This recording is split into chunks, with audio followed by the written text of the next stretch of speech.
What's up, everybody? Welcome back to the Xanos Ball podcast. This is the 5th episode, I believe. I hope you guys have had a fun and safe 4th of July. Basketball, the off season is there. The free agency was heating up a little bit. Now the past few days it's gone a little bit silent, but Summer League is starting up for people who want to see how their rookies and second-year players are doing. And on the college landscape, still some recruiting, some other stuff going on. So we're going to hop into something a little bit different this week. I don't have a name for a segment or this specific segment yet. I'm hoping to do it every once in a while. So we will not be doing Xay Unchecked, the deep cut, or run that back today. We'll be back with that next week. This week, we're going to do something a little bit different.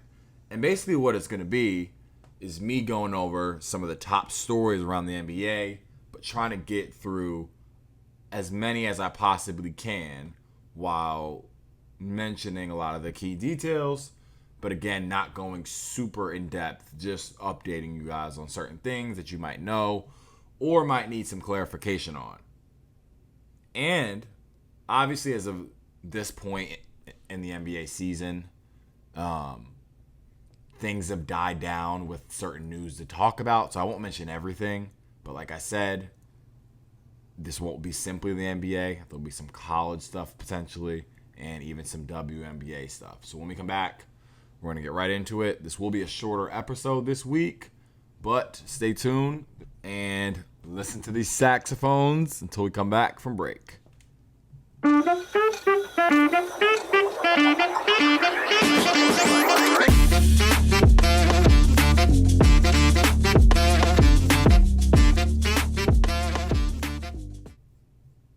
All right, so the first thing we're going to start with today, around the NBA, this was reported on Friday on the 4th of July. The Knicks hired Mike Brown as their new head coach, replacing Tom Thibodeau. Gut reaction from a lot of people around the league, from some tweets I've seen on X, YouTube, is that Mike Brown is going to be an upgrade as an offensive coach, but there are still questions about how he's going to help them defensively, with Karl-Anthony Towns and Jalen Brunson being their two worst defensive players while also being their two best players. That'll be interesting to see, again, how the culture essentially changes with Mike Brown in charge of the Knicks. That'll be interesting.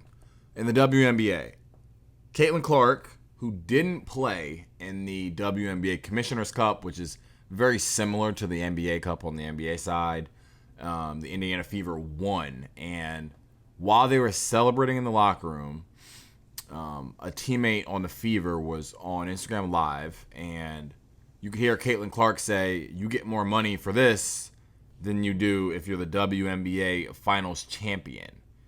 And this was very interesting because she also told the commissioner of the NBA, and she said it jokingly, someone told Kathy to help us out, Kathy Engelbert, the commissioner of the WNBA.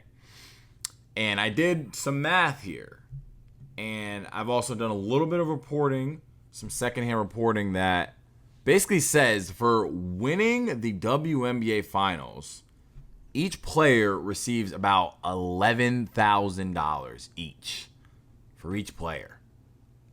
For the Commissioner's Cup, which again is an in-season tournament variant, the team splits $500,000. So the Indiana Fever have 11 players on their active roster as of right now.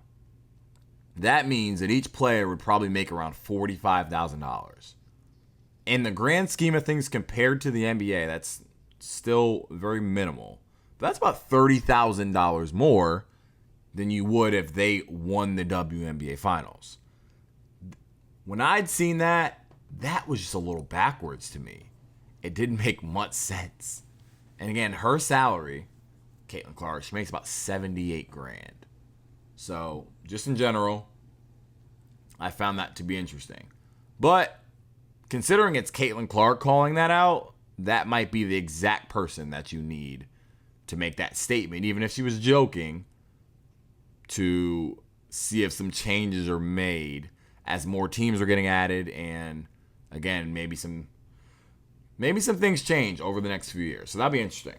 I just thought that was the right message from the right messenger with Caitlin Clark there. So now this person may be the wrong messenger for anything involving gambling. I know we've seen in the news Malik Beasley. He's been in the news for not the right reasons at all. And the irony of all this is he had one of his best seasons as a Piston again against the Knicks. And the irony of this is so interesting here. But if you haven't heard, Malik Beasley is under investigation by the NBA for a gambling issue that's going on here. Where, again, if you've not heard in the past, there's been guys, Michael Porter Jr.'s brother, Jonte Porter, was essentially banned from the league for letting people that he knew, giving them updates about his injury status to where they can bet the under on certain props and essentially keep winning and taking advantage of these gambling sites.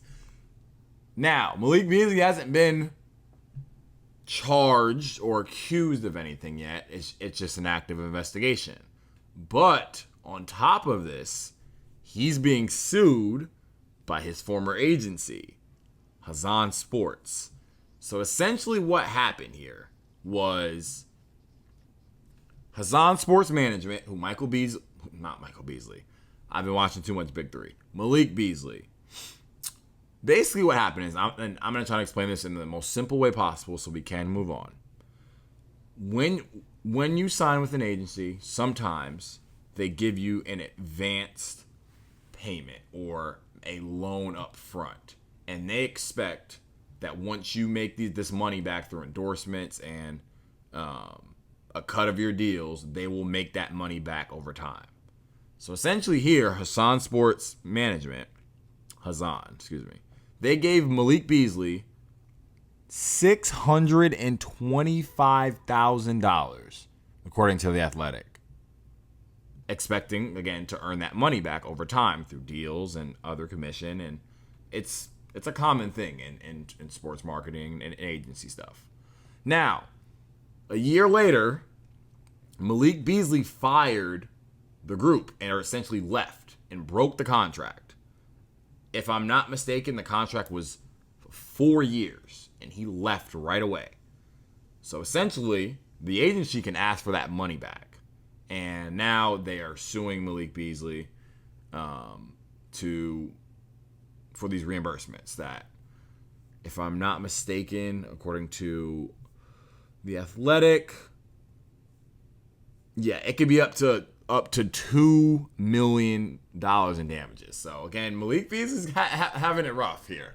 He's not having the best offseason here. He's got to get cleared from this gambling stuff first, and then this on top of it. And he's had a history again of drug use, and he's off the court. He's had a history, and the irony of this is he's had his best season of his career this year. So that is something to look out for, and I will be monitoring that over the next few weeks. The NBA Summer League is happening as well. Again, if you didn't know, as of right now, they're doing the California Classic with the Golden State Warriors Summer League team, the Lakers, the Heat, and the Spurs. And then the Salt Lake City Summer League with the Grizzlies, the Jazz, the Thunder, and the Sixers. And on the 10th, that's when all 30 teams will be participating in the Vegas Summer League. That's where you'll see Cooper Flag. You'll see some other top names. You'll see some top names here as well in this Summer League that's coming up. But the 10th is when all the teams are participating. Also, Chris Paul today pretty much hinted that this is his last season in the NBA. And it'll be very interesting to see where he signs and plays his final season, because he has been reported that he wants to be a starter. There are a lot of potential teams that could use him. I won't necessarily get into that right now, but Chris Paul, his last year in the NBA, it'll be interesting to see what type of role he wants to take on in his final season, because he's still been able to prove that he can play relatively high minutes. So that'll be interesting. Chris Paul's last season in the NBA.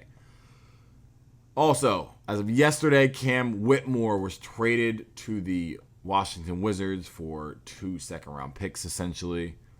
And what has been a convincingly good offseason for the Wizards, according to a lot of people, with their draft selection of Trey Johnson, Will Riley, and now adding on Cam Whitmore. They also have added C.J. McCollum as well. So it'll be interesting to see what the Wizards have done. That was one of the more recent trades. And, yeah, we'll see if the Wizards can take a step. As you know, I'm in the DMV area, so when the Wizards are good, it's good for the city. So I would love to see, again, Maryland basketball, Washington Wizards basketball be at a solid level, at least for the Wizards, to where it was when John Wall was playing. So it'll be interesting to see. That's pretty much going to be it. I wanted to run through a quick summary of some of the things that are going around the league and not really waste too much time. Like I said, as of next week, we'll be back to our original scheduled programming with the deep cut and run that back in Xay Unchecked. But this week, this was kind of a quick run through of some stuff that needed to be talked about and needed to be addressed. So there we have it. Thank you guys for listening to Xay Knows Ball, the weekly rundown, episode 5. I'm Xavier. You guys have a great rest of your weekend. See you later.